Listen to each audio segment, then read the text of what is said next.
All right, welcome back. And today I'm going to show you a very quick tactic. One of the things is when people are dealing with chronic neck tension, they're oftentimes stretching the neck itself. I'm going to show you why this is a bit of a mistake. Now, one of the most important things to understand with the human body is that we are always trying to keep our eyes and ears level with the horizon. Those of you who are old enough remember those V8 commercials where people were walking around sideways until they drank their V8 and they got upright. It's a funny commercial, but it also is ridiculous because human beings won't walk like this. Our eyes and ears always try to stay level with the horizon.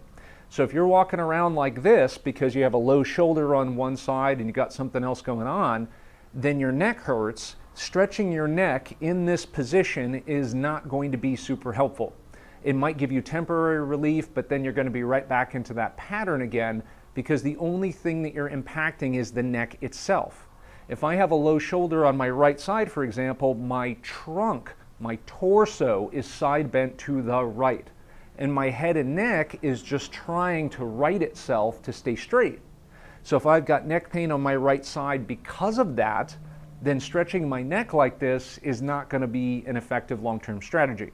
So what I want you to learn how to do is to stretch your neck by using your body. So if I'm in a side bending right position here, reaching down with my right arm, and I try to keep my eyes and ears level with the horizon, that's going to give me a right neck stretch. And I want you to try that. Now, if I do the opposite, and this is a normal right-handed person, and I shift and I bring my torso down on my left, and I reach down with my left arm, and I keep my eyes and ears level with the horizon, I feel a left neck stretch.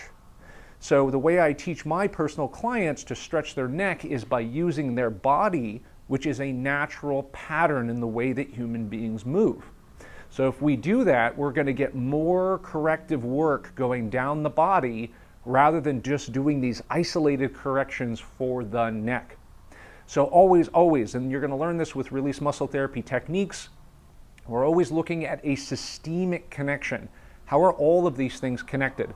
Because if someone has recurrent neck tension, jaw tension, shoulder problems, whatever it is, and these quick fixes like a massage or a chiropractic adjustment isn't sticking, it's because there are more issues going on in the body that we need to address.